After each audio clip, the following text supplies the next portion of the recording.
on Goblin Reddit. Today's story is... My fiancé used the death of his ex as an excuse to cancel our wedding, but he never imagined that 5 months later I would be begging him with a revealing letter. To give you some context about our situation, I will tell you about our ages and a little about us. I am 27 years old, and I got engaged to my boyfriend Bryce, also 27, about 7 months ago. Our wedding is scheduled for 2 months from now. Before getting engaged, we had been together for 3 years, and we have been living together for so long that I can't even remember exactly when we started. Everything was going perfectly until almost 4 weeks ago, when Bryce found out from some friends that his ex had passed away. He had been with his ex, whom I will call Kelly, for 2 years at university. They had an up-and-down relationship and remained friends for a few months after graduating, but then they lost touch and hadn't spoken for the last 6 years.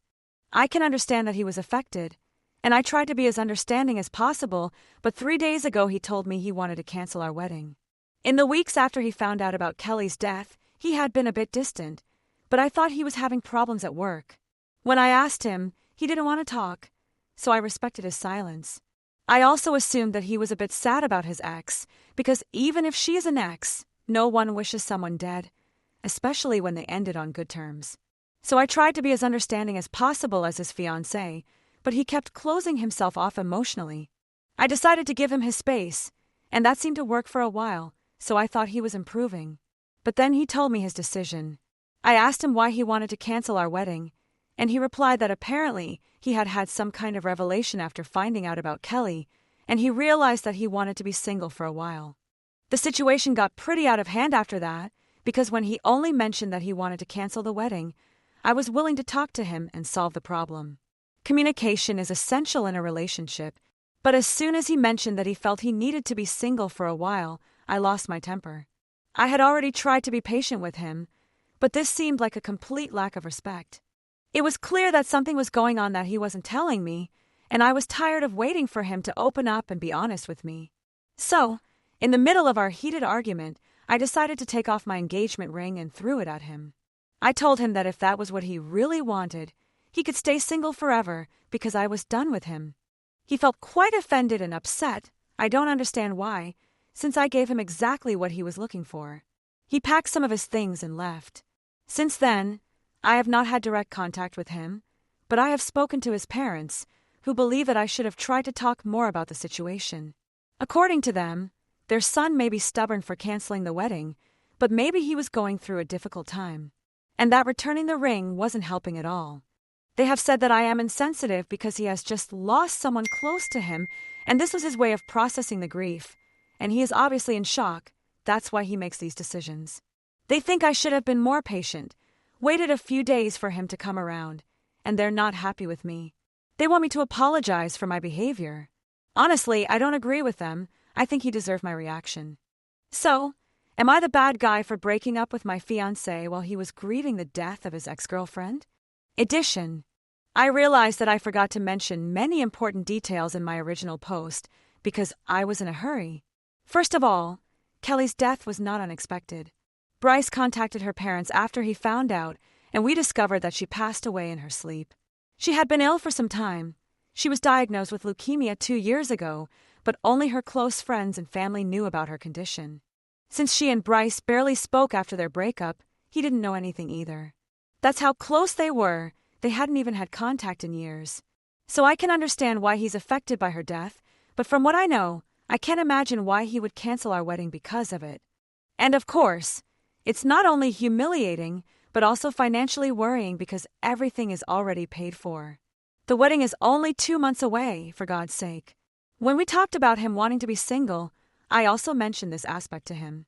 My parents and I have invested a lot of money in the wedding, so I told him that if he canceled it, he and his family would have to reimburse us because it was clearly his decision. I expected that somehow my parents and I would have to deal with his indecision and divide the cancellation fees, as well as any refunds we might receive. I don't understand how that could be fair. He was canceling the wedding, so why should we risk our money? Anyway, the discussion wasn't just about the wedding or his desire to be single. Many other issues came up, and honestly I don't know what to think anymore. I've started to believe that he never wanted to marry me from the beginning, and maybe this is just an excuse to get out of the wedding without looking like the villain. For now, it's just a hunch, but given his and his parents' behavior, I don't think it's far from the truth. I just don't know what to say anymore. Honestly, I don't know. Update 1. Yesterday afternoon I called him and told him I wanted to resolve this once and for all. I asked him to come over, collect his things, and leave for good. He started arguing with me, saying that we had both been living in this house and sharing the rent for the last few years, so it wasn't fair for me to just throw him out like that. I told him that I was willing to give him back his share of this month's rent, but that I wanted him to leave. After what he had done to me, it was the least he could do for me. He had no response to that.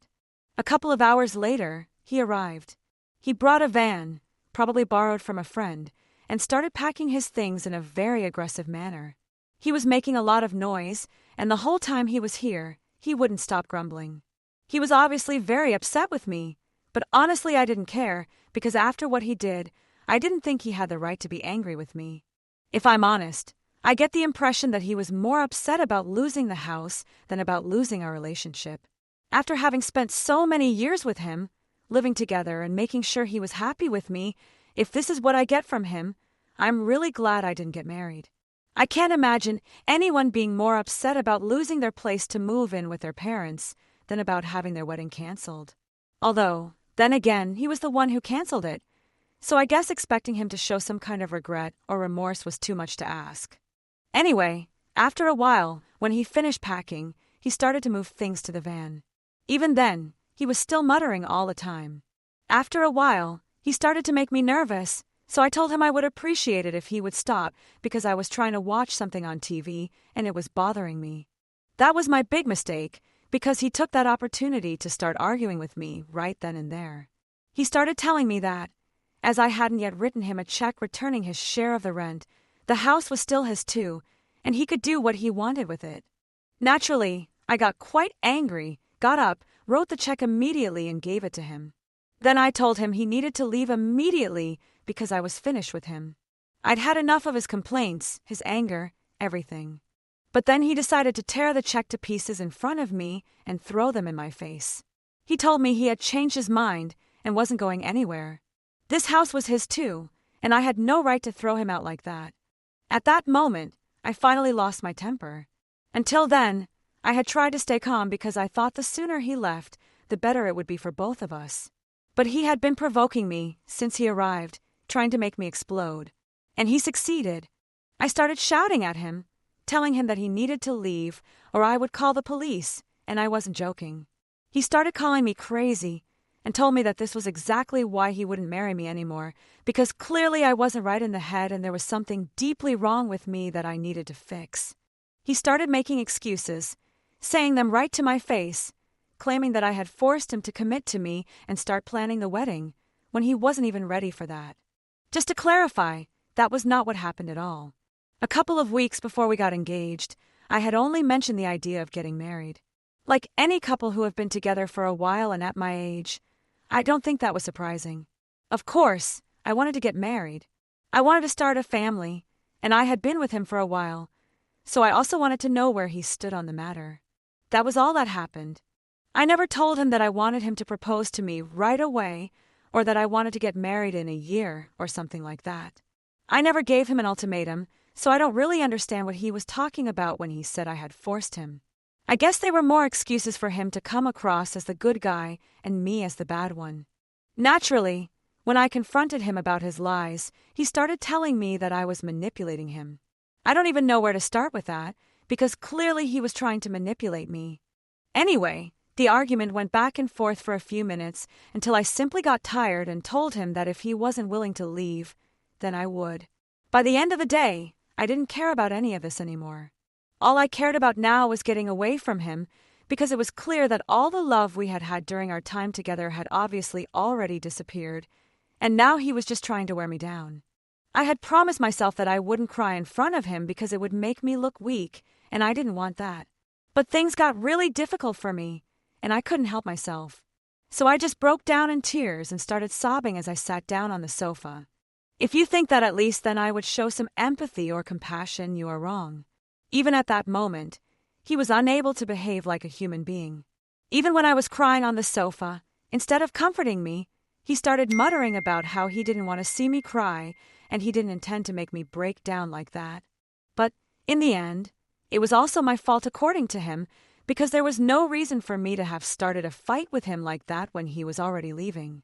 Even at that point, he was still trying to manipulate me, making me believe that I had started the argument when, in reality, he was the one who had started behaving aggressively towards me from the beginning.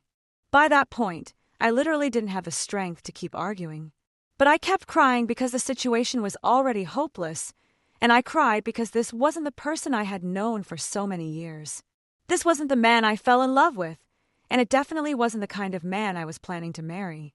At a certain point, I didn't even know what had happened to him, and it really broke my heart. His behavior devastated me because, although we had had arguments in the past, it had never been as terrible as this. It had never been so toxic. He had never tried to push me to the limit like he did recently. I had no idea what had happened to him, but something very significant had to have happened for him to behave like that, and I just couldn't bear it. So, until he left, I just kept crying. Even after he left, I just kept crying for half an hour. I literally cried myself to sleep and took a nap on the sofa, and when I woke up it was midnight. Basically, I didn't sleep all night, and I'm writing this at 4 a.m.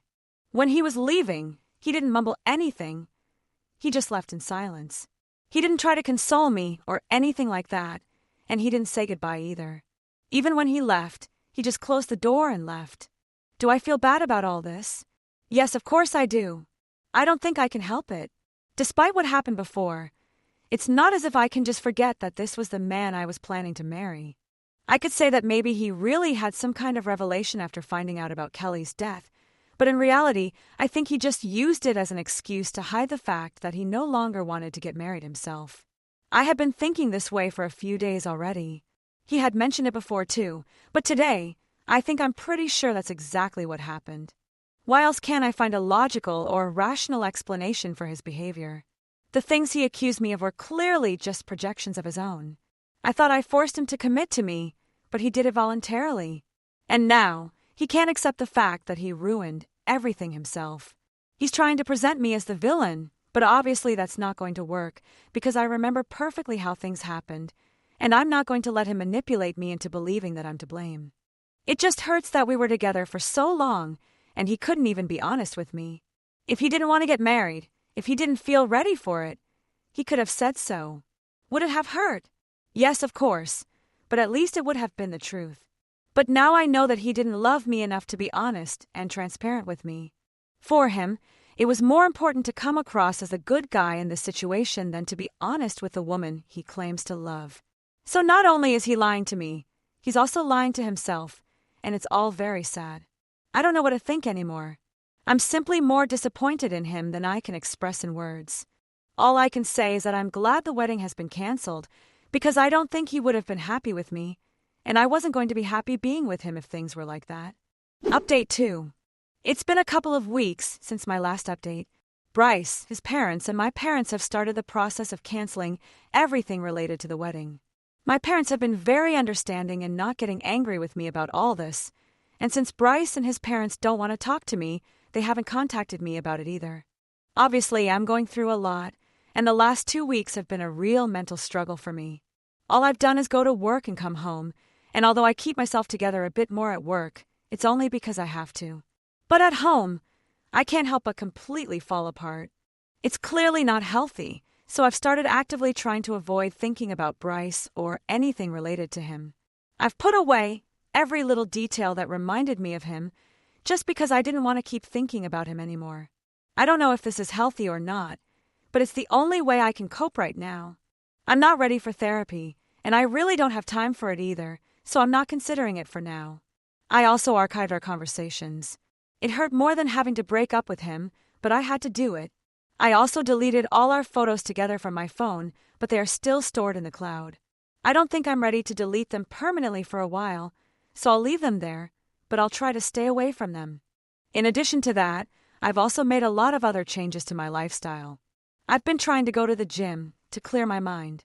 I started running in the mornings, and for the last few days, although I can't say I've been very happy, at least I'm not breaking down in tears every 2 seconds, so I guess I consider that an improvement.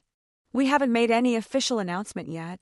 Nobody knows that we've broken up, but I don't think it will be long before people find out what's going on, because we've both blocked each other. So, clearly, we're no longer following each other on social media, and if anyone tries to investigate, they'll find out. Even more obviously, we've deleted the post where we announced our engagement and all our other photos together. So yes, if anyone tries to find out, it will be very easy for them to discover that we have broken up and that we will no longer be getting married. I haven't even told my closest friends yet, but I guess I'll have to do it soon. Anyway, that's all for now. Update 3. It's been almost 5 days since my last update, and a couple of days ago, I finally told my closest friends everything that had happened. I invited them to my house because I wanted to give them the news in person, as I didn't think this was something I wanted to just communicate to them via text message. As I mentioned, I was going through a mental struggle, so I also wanted to have people around me. My parents have continued to check in on me every few days, and I'm really grateful for them, but I felt like I needed my friends too. So, we got together, and as expected, they had a lot of questions about why I had been so distant for the past few weeks, because I hadn't talked to them much. In fact, I don't think I had talked to anyone much, unless it was about work. Of course, they noticed that Bryce and I had unfollowed each other and had deleted all our posts together. When they arrived, they also realized that he wasn't there and that a lot of his things were already gone. I explained the whole situation to them, and as I did so, I broke down in tears again. It usually happens every time I think or talk about this, so I wasn't surprised. But it was very comforting to have my friends around. They comforted me and reassured me that everything would be all right and that they were there for me. They let me cry, and it was so good to be able to talk about this with them so openly. I have also spoken to my parents about it, but naturally I can't talk to them in the same way that I discuss things with my friends. Anyway, it felt good to let off steam, and they told me it was a loss for him because he could have had a great life with me, but now he will always regret doing this. Maybe the regret won't come right away, but in a few years, he will know what he lost. Getting nervous before a wedding is normal, but behaving the way he did is anything but normal. They made me understand that I had really avoided a bad situation, and obviously I agree with them. Later, we went out for a drink, and for the first time in weeks, I really enjoyed myself. That was a couple of days ago, and then yesterday, Bryce called me. I had blocked him on social media, but I hadn't blocked his number. He said he needed me to unblock him because he wanted to post a joint statement on Instagram saying that we had split up. He said he wanted it to be something we did together, so it wouldn't seem one-sided. I didn't understand what he meant by that, so he explained that he wanted it to be a joint statement only because it would make it seem like it was a decision we had both made together, rather than him leaving me or me leaving him. Once again, he wanted to appear to be the good guy in this situation, and he didn't want anyone to suspect that he had left me, and he didn't even have the courage to be completely honest with me when he did it. I found his request quite ridiculous and told him that I wasn't going to unblock him for any reason. If he wanted to make a post about our breakup, let him do it, but I wasn't going to be part of it. Because at the end of the day, the truth was that it wasn't as amicable as he was trying to present it. It wasn't something we both wanted, he wanted it, and he didn't care what I wanted. He was dishonest the whole time. So that's the version I was going to stick to, the truth. And frankly, I didn't care how others saw me. I wasn't worried about that. He tried to argue with me, but I just hung up and blocked him because I didn't have time for this. Afterwards, I heard from some mutual friends that Bryce had posted saying it had been a mutual decision. They reached out to me to console me, but I was very honest with them and told them that post was just a lie. He had made that post against my wishes, and I told them the truth. So they knew exactly what had happened. I didn't care if that seemed awkward or vindictive. I knew it was important to him to appear like a good guy to everyone, and it was equally important to me that everyone knew that wasn't true. And if that made me seem spiteful, so be it, because honestly, I'm already beyond the point of caring about that. Update 4. As I expected, my decision to tell our mutual friends the truth about what had really happened was not well received by Bryce. He posted several messages later about how I was promoting a false narrative to victimize myself, and that it was all lies. He said that people should trust him because, at least, he had made an effort to preserve my dignity despite my behavior. He said he was disappointed in the way I chose to handle the situation, as if I cared. I think he has disappointed me enough for a lifetime. I expect nothing better from him. Anyway, most of our mutual friends chose to believe him, which didn't surprise me either, because many of them were people I met after I started dating him. So, regardless of whether he was telling the truth or not, I knew they were going to take his side. But at least now I have the satisfaction of having expressed my truth. Whether people like it or not is now secondary. It's all done and dusted, and I'm finally going to try and move on. My friends put me in touch with a therapist, and I guess I'll start my sessions soon, so hopefully that will bring some improvement. Apart from that, I've continued going to the gym and running in the mornings. Because now that I have a lot of free time, since I'm not getting married, I've decided to invest it in building something of my own. A lot of new things are coming up for me. I'll keep busy and I won't regret losing this man, who clearly isn't good for me. In the end, as my friend told me, it will be his loss, and by the time he realizes that, it will be too late. It's already too late. I let him go, and he lost me, but what does it matter? I'm better now, and although I sometimes find myself missing him, I remind myself of what he did, and that helps me stop thinking about him. Update 5. It's amazing what 5 months can do to a person's mental health. Time really does heal everything, because the further away you get from the memories, the less they affect you. I've received help, of course. I haven't done all this on my own. Another thing that these 5 months have shown is how much someone can be wrong. During the first months he was enjoying his bachelorhood, he wasn't lying about that, and that's what he did. He constantly posted on his social networks, and although I didn't follow him, there was always someone who told me about it. And that regret came when a mutual friend, one of the few who didn't believe Bryce's version, told me that he had asked to speak to me. I wonder how many others he asked, and they replied, "She's not talking to me anymore." My answer was a simple no. I have nothing more to say to him, and giving him an answer is already more than he deserves. I know I'm assuming too much here, because I don't know what he wants to say to me, but I can't imagine anything else at the moment that he might want to talk to me about other than that. And even if it wasn't that, I don't want to talk to him either, as I don't see what positive thing could come out of that conversation. Update 6. I have here the letter that explains many things about Bryce. A letter that this friend gave to me, and that Bryce gave him for me. My friend asked me if I wanted him to destroy it, or if I wanted him to give it to me. I took a couple of days to decide what to do, but finally I told him to give it to me, because if it was a complete waste of time, at least it would serve the purpose of being published here. This is the letter with most of its content. I had to remove some personal things, but leaving that aside, the essence is the same. I behaved like a fool with you when I called off the wedding, and now I regret it because I know that our relationship was enormously valuable to my life. In the time since, I have met many women, but they are not like you. I know I have hurt you, but perhaps now that we have both healed, from what I have been told, we can try again, see if we still have something in common on a date. But before you throw this letter away, I want to explain why I did what I did. When Kelly died, I realized that life was too short, and spending the rest of my life with just one person terrified me. But now I realize that that is what I want most in this world, especially if that person is you. Since I lost you, my life has gone downhill. I lost my job, and my parents won't let me live with them anymore because they're angry with me for what I did to you. I need the stability that you give me because it's exactly what kept me focused and allowed me to be a better person. I still have my old phone number. You can write to me there. I've already unblocked it.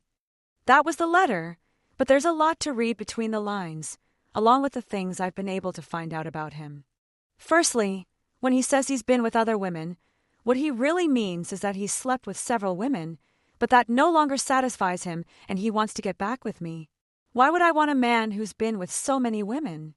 What he says about his ex is even less credible. I would understand if he were going through a midlife crisis, but he's 28, a bit young for that. And as for losing his job and his parents kicking him out, that only tells half the story. It's true that he lost his job and his parents kicked him out, but as always, he presents himself as the good guy in the story. The truth they told me is different. His parents kicked him out because he was using the house as his own bachelor pad, bringing girls over at all hours, and his parents told him to leave. He had also been living his life, going out, drinking and that kind of thing, which affected his work, and that's why he was fired. which also gave his parents more reason to throw him out. He was living like a teenager with no responsibilities, spending his savings, going out every night, and without a job. Now I have to fix that mess? I don't think so. He's been living in his car for a couple of weeks. That's why he was so desperate to contact me. I don't even think he's sorry, or that he loves me. He just needs a place to sleep. Well, I'm glad he's had his wake-up call, but in the street. And so that there would be no doubt in his alcohol-atrophied head, I unblocked him to write him a single message. Don't even think about it. And then blocked him again. I didn't even wait to confirm that he had read it. When it was confirmed that he had received it, it was enough for me. Although I think I already have the confirmation, because it's been a week since then, and he hasn't asked my friend to tell me anything again. Although if he does, I've already told him that I'm not interested in his message.